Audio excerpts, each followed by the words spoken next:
of the Legislative Assembly for Vancouver Mount Pleasant are riding here. This is our backyard. I'd like to first acknowledge that we are on the unceded territory of the Musqueam, Squamish, and Tsleil-Waututh First Nations people. And I'm First Nations. I'm Niska, Gilliane, Creese, and Ojibwe, French and Scottish. My family's from northern BC and from Selkirk, Manitoba. I grew up here in East Vancouver. And 2 days ago we made history. I became the first First Nations woman to ever serve in the BC legislature.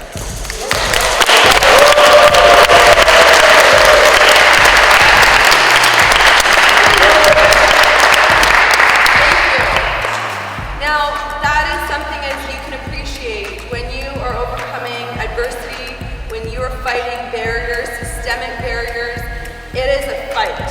It is not something that happens by individuals, it's a collective action. So I come here to celebrate that action, that we should always be advocating and standing up for our rights. I've been a child rights advocate my whole life. Those rights didn't come for free.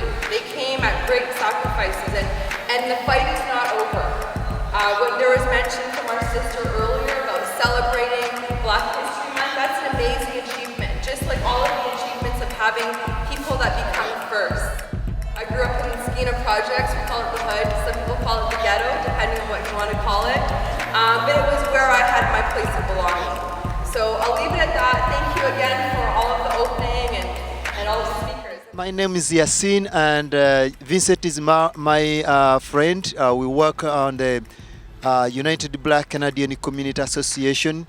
Today is Black History Month celebration of the people of African descent, the International Decades for the People of African Descent.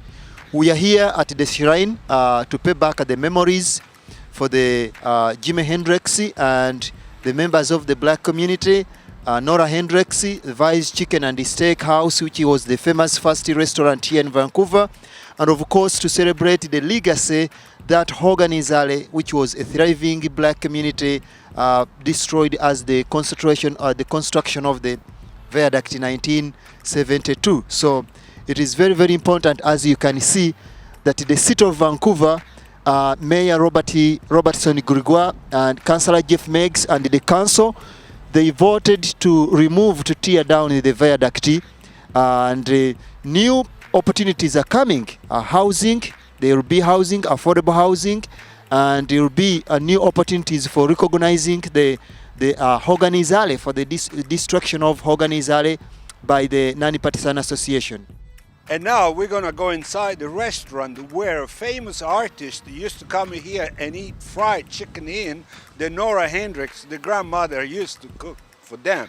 Louis Armstrong, Ray Charles, Lena Horne, Diana Ross, they used to come inside here, and guess what? Jimi Hendrix was cleaning their tables. Let's go inside. Thank you so much. And as you see, we are entering inside to show you the shrine. This was the famous shrine for the Black community that has been used as Jimi Hendrix shrine. It is a legacy. It is very important that if we create a museum here, it will be in the memory of the Black community. Many people comes here. They want to know about the history of the African descent people. They want to find out the homes of the African descent people. All of them come here to take a tour. So Mr. Vincent has a plan that we should construct a Jimi Hendrix statue here, and we can renovate it as a museum. London, the city of London, has recently paid over $2 million to construct a Jimi Hendrix shrine. So we want to see it here in Vancouver. That Jimi Hendrix was born in Seattle, but he spent many years here in Vancouver coming here. His mother, she was here. She proposed the construction or the buying of the first African Fountain Chapel Church in Vancouver. Thousands of African people reside in this neighborhood, and we hope that it is a great opportunity. Okay, and this was the courtyard where in the summertime, when it was very hot inside, Nora would put a few extra tables and have the guests sitting outside. And particularly, Louis Armstrong liked to sit outside in the summertime. So he liked to sit in this courtyard. Then in the back, he would go, there would be a little garden with flowers where he could smell the flowers. At times, he even sings La Vie en Rose, the French song called La Vie en Rose. That was his favorite song with the trumpet. He would take it here at nighttime and play that song. Black Strathcona sleeping supporters fought the labor and civil rights in Vancouver back 1950s. The sleeping supporters came to Vancouver organizally to work as sleeping supporters. They were invited by Pullman, George Pullman, to work here at Organizali. So they fought for the labor and the civil rights. They only work just rest for 3 hours a day. We're the Club Fucci crew, and you're watching us on Novus TV. My name's Gilliane Creese, and I'm a professor at the University of British Columbia. I'm in the Department of Sociology, and I'm also in the Institute for Gender, Race, Sexuality, and Social Justice. And I've been doing work with members of the New African diaspora in Vancouver for about 15 years now, interviewing recent immigrants and refugees who come from different countries in sub-Saharan Africa. So I've been looking at the challenges that they've faced, and one of the largest challenges that I'm going to be talking about today is in the labor market, where most of them get jobs that are not at all comparable with their education or their experience, and where people face a lot of discrimination based on the kind of English accent that they have. And African English accents are often perceived as an indication of not being fluent in English, when of course that's not the reality at all. That's one of the issues that's really on the agenda right now. My name is Wanda Jemli. I'm the founder and the coordinator of the project to Africa 21's Cultural Center.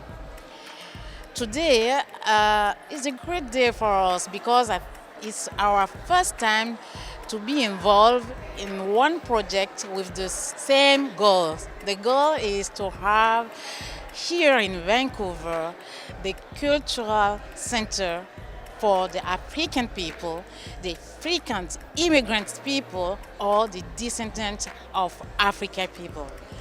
That's what makes this event so special and so hopeful, you know. Every community here in BC have their own history, their own story. And we, African descent and African immigrants, we have our own story and we want to share it with others. That's why it's really important for us to have our own cultural center here in Vancouver. We think it's better for us to know each other and how we can know each other in the good manners. The good way is to be in connection with what we do and we love to do. That's why is our associations try to do every time. Of course, we invite all of you to come join us to Africa 21, Africa 21 in French, Africa with K 21 association. You can Google our website, africa21.com, or just contact Wanda Jemli.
an alley.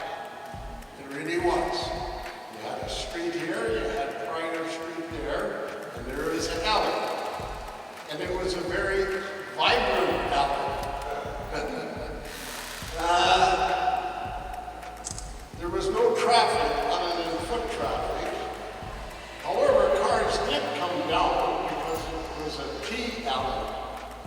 You started on Gore, you went through the alley and you came out by where, oh, I gotta be nice. I was told I have to be nice today.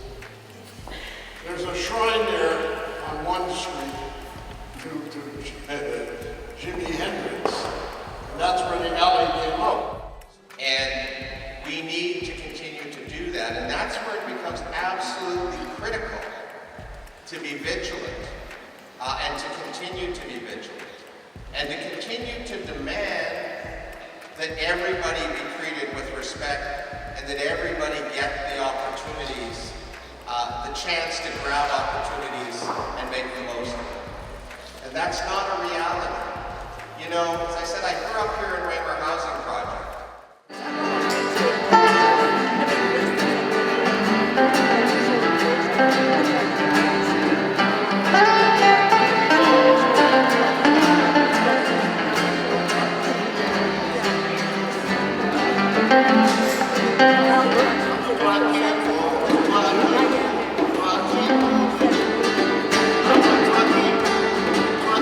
Wow, that was amazing. I learned so much. Oh, Gigi, are you okay? Yeah, I'm sorry. That food was amazing. But yeah, continue. Yeah, the food was also amazing, Oof. but what was mostly amazing was the Performance. yeah, the Like, performance and the singing, the gospel music, and everything was awesome. I learned so much about the Black culture and history. Yeah. yeah. Well, unfortunately, guys, I know it feels like it's only been like 2 minutes, right? But it's the end of the show. Yeah. How do you feel about this? I feel sad because it's the end, but I hate the end. The I end. know. Why does it have to come? I know, right? But yeah, if you guys want to reach us and be a part of the show or have something to contribute, always remember to go to clubfucci.tv. We also have a Facebook and a Twitter. You can find us at Club Fucci. And also YouTube if you want to check out us. Always check out some old previous videos. Yep. So yeah, I want to remind you guys, always be fun, unique, creative individuals. See ya.